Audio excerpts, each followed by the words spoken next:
சினிமாவில் துணை நடிகையாகவும் சின்னத்திரை தொகுப்பாளினி மற்றும் நடிகையாகவும் விளங்கிய நடிகை சபர்ணாவின் மரணம் கலைத்துறையில் பெரும் அதிர்ச்சியை ஏற்படுத்தி இருக்கிறது.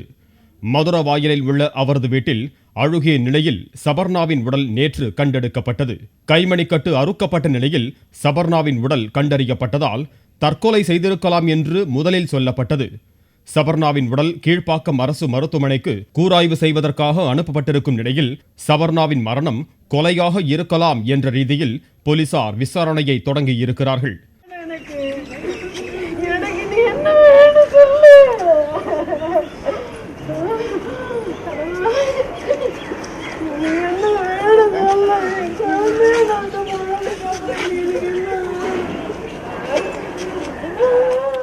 சபர்ணா தங்கியிருந்த வீட்டின் கதவு உள்பக்கம் தாளிடப்படாமல் வெறுமனே சார்த்தி மட்டுமே வைக்கப்பட்டிருந்தது பெரிய சந்தேகத்தை உருவாக்கியுள்ளது.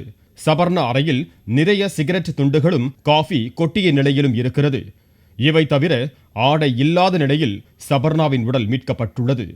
இதனிடையே தனது மகள் மனோதத்துவியல் படித்துள்ளதால் தற்கொலை செய்திருக்க வாய்ப்பே இல்லை என்று சபர்ணாவின் தந்தை ஆனந்த்குமார் கூறியுள்ளார். அவள் ரொம்ப ஸ்டெபனாக இருப்பாள். எல்லா விஷயத்துலேயும் டிசிஷன் எடுக்கிறதுல இதாக இருப்பாள்.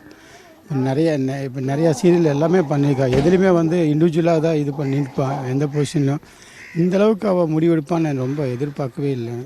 ஆனால் கொஞ்ச நாளாக தீபாவளி முன்னாடி கூட நான் போய் அவளை பார்த்துட்டு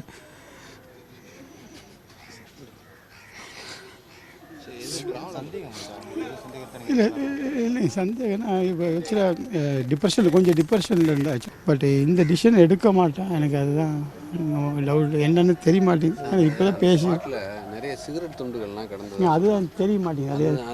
அது எப்படி வந்தது அதாங்க டவுட்டாக இருக்குது. அதுதான் என்ன வந்துச்சு, எப்படி வந்தது, பாட்டில்ஸில் இருக்குங்கிறாங்க, அப்படி இருக்குதுன்னு சொல்கிறாங்க. அப்போ உங்களுக்கு அது சந்தேகத்தில் இல்லையா? அதாங்க டவுட்டாக தான் இருக்குது. அது என்ன ஏதுன்னு தெரிய மாட்டேங்குது. இனிமேல் தான் நான் கம்ப்ளைண்ட் பண்ணணும். மகள் மரணம் தொடர்பாக தனக்கு சந்தேகம் இருப்பதாகவும் அவர் கூறியுள்ளார். இந்நிலையில் சபர்ணாவின் செல்போனை கைப்பற்றி போலீசார் விசாரணையை தொடங்கி இருக்கிறார்கள். 3 நாட்களுக்கு முன்பு அந்த செல்போனில் கடைசியாக சபர்ணா பேசியுள்ளார். இதனைத் தொடர்ந்து யார் யாருடன் சபர்ணா பேசியுள்ளார் என்ற பட்டியலை எடுத்து போலீசார் விசாரணையை தொடங்கி இருக்கிறார்கள். குடும்பத்தில் எந்த பிரச்சனையும் இல்லை என்று பெற்றோர் சொல்லியிருக்கும் நிலையில் சபர்ணாவின் மரணம் கொலையாக இருக்கவே வாய்ப்பு அதிகம் என்று சொல்லப்படுகிறது. சபர்ணாவுக்கு நெருக்கமானவரே இந்த செயலில் ஈடுபட்டிருக்கலாம் என்றும் கருதப்படுகிறது. இதனிடையே சபர்ணா ஆனந்தின் உடலுக்கு சின்னத்திரை நடிகர் நடிகைகள் பலர் நேரில் அஞ்சலி செலுத்தினர்.